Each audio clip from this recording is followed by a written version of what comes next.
Bonjour les gens, petite vidéo pour faire un petit tutoriel pour celles et ceux qui voudraient sauter à la corde.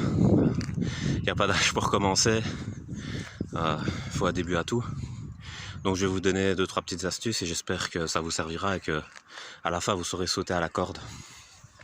Pour vous entraîner, parce qu'une corde c'est pas du matériel très cher. Donc voilà. Pour les plus confirmés, il y en a, ils prennent avec des compteurs parce que ils comptent les tours minutes, à quelle vitesse ils vont, etc. pour leur entraînement. Bon, ça on s'en fout, soit après, c'est pas très important maintenant. Là, ce qui compte, c'est de savoir faire les bons gestes. Alors avant de faire le tuto vraiment en corde, je vais expliquer un petit truc, c'est que dans notre organisme, on a une partie consciente et une partie inconsciente. Et donc, dans le sport, la partie consciente, c'est la partie plutôt stratégique, où il faut utiliser son adaptation et son intelligence face à l'épreuve ou à l'adversaire. Et puis il y a la partie inconsciente qui est plutôt le pilotage automatique. Et ça, c'est l'entraînement en fait. Parce que l'entraînement, c'est la répétition des gestes, des bons gestes. Il faut bien insister là-dessus parce que si vous répétez les mauvais gestes, vous aurez un pilotage automatique avec les mauvais gestes. C'est pour ça que faut bien apprendre dès le départ les bons gestes pour avoir les bonnes bases et pas devoir rectifier après. Parce que quand on doit sortir de son inconscient un pilotage automatique, il faut d'abord détruire le mauvais apprentissage pour revenir à zéro et puis après repartir sur le bon. Donc c'est plus de travail que de commencer à zéro et de partir sur le bon apprentissage. Donc voilà. Donc il faut répéter les gestes en fait pour que votre pilotage automatique l'intègre. C'est un peu comme la respiration. Votre respiration elle est dans le pilotage automatique. Donc vous vous concentrez pas pour respirer. Vous pouvez faire d'autres tâches plutôt que de vous concentrer sur votre respiration. Parce que à ce moment-là, vous essayez de gérer la cadence, d'avoir le contrôle. Vous ne savez pas faire autre chose. C'est ça que je vais expliquer. Et quand vous avez votre pilotage automatique, vous pouvez vous concentrer sur autre chose. Et en l'occurrence, à la corde, il y a les jambes qui travaillent, mais il y a aussi les bras. Et donc, il faut une synchronisation des membres. Et voilà, on appelle ça la psychomotricité. Donc voilà, je vais commencer le tutoriel. Donc, c'est parti. Alors vous dites, j'ai pas de corde, comment ça se fait? On va commencer sans la corde. Pourquoi? Parce qu'il faut d'abord intégrer les premiers mouvements avant de rajouter des tâches. Il faut d'abord mettre dans l'inconscient les premiers gestes. Donc le premier geste, on oublie les bras, limite les mains dans le dos, et on a les pieds. Alors la plupart des gens, ils sautent à la corde à pieds joints comme ça, ou comme ça, un peu n'importe comment, et ils s'essoufflent super vite parce que le geste est trop... Ils font de trop grands gestes désynchronisés, alors que ce qui compte c'est la synchronisation, et juste le fait que la corde elle passe en dessous du pied. En fait, il n'y a pas besoin de mettre les genoux comme ça sur la poitrine, tant que la corde elle passe, vous voyez. Donc à partir de là, vous n'êtes pas obligé de sauter super haut. C'est la synchronisation qui compte avec la corde. Donc d'abord on s'entraîne pas à sauter à pieds joints, ça c'est le classique. Puis comme je dis, cloche-pied, et on s'entraîne sur un pied, et on s'entraîne à changer de pied, et puis on revient pieds joints, et puis on s'entraîne comme ça. Et donc au début, si vous avez du mal, vous restez plus longtemps pieds joints, et puis vous restez plus longtemps sur un pied, et puis vous changez plus longtemps. Et en fait, plus vous intégrez le geste, et plus vous pouvez partir comme ça.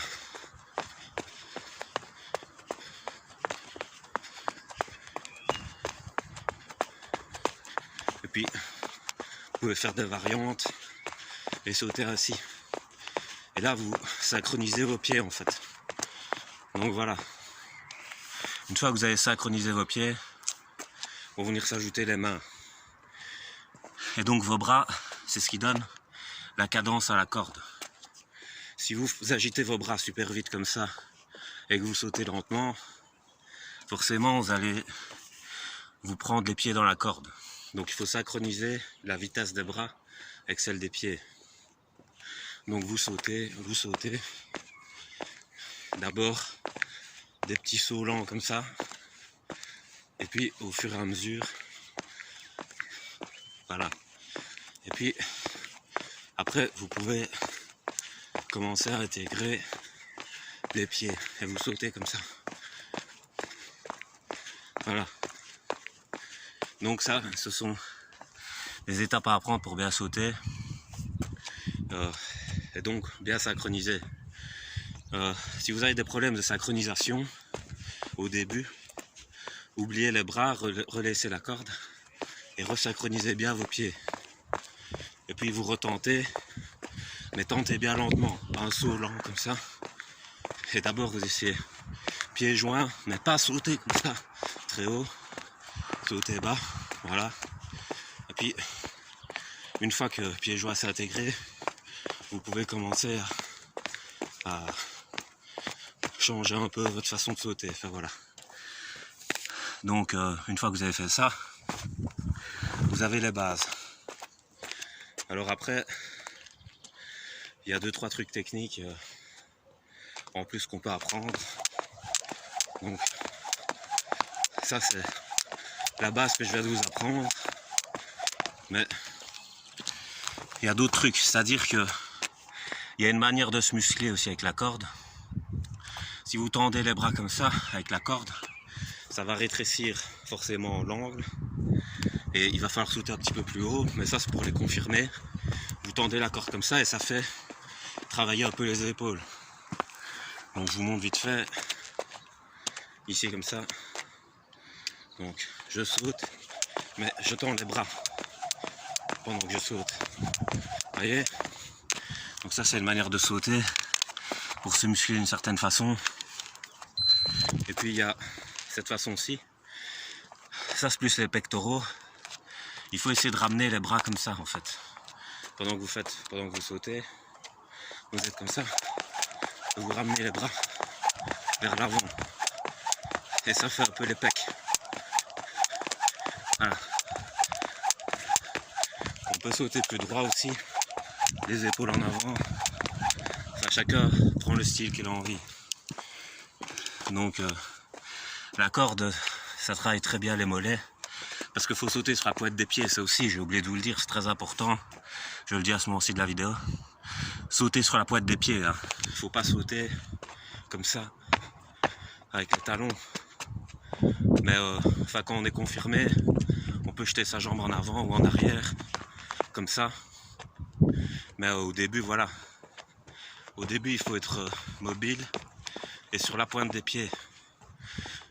Pourquoi la pointe des pieds? Bah parce que pour la boxe, en tout cas, pour ce sport-là, il faut être mobile, il faut pas rester sur place, il faut être toujours en mouvement pour faire diversion par rapport à l'adversaire. Donc quand vous êtes statique comme ça, vous vous déplacez trop lentement. Alors que sur la pointe des pieds, vous êtes toujours prêt à partir d'un côté ou de l'autre, vous voyez, quand on est sur la pointe des pieds. Donc voilà, c'est pour ça. Et aussi par rapport à la corde, c'est pour ça qu'on utilise la corde dans l'entraînement, c'est que quand ça vous oblige à vous mettre sur la pointe des pieds, parce que si vous laissez les talons, il y a beaucoup de surface qui peut se prendre la corde en fait. Alors que s'il y a juste la pointe qui touche le sol, il suffit que la pointe se décolle et la corde elle passe. Alors que si vous avez tout le pied comme ça, la corde elle peut venir se prendre quelque part par ici, vous voyez. Donc voilà, bien sauter sur la pointe des pieds. Alors bon, il y a aussi 2-3 petits trucs spéciaux de freestyle pour s'améliorer, donner du style à son saut à la corde. Mais bon, je pense que je vais faire un premier tutoriel et l'arrêter ici. Il est bien, donc je vais le laisser comme ça. C'est juste pour avoir les bases. Donc je ferai peut-être une deuxième vidéo si ça vous a plu avec 2-3 sauts spéciaux. Voilà. Je vous laisse, bonne journée.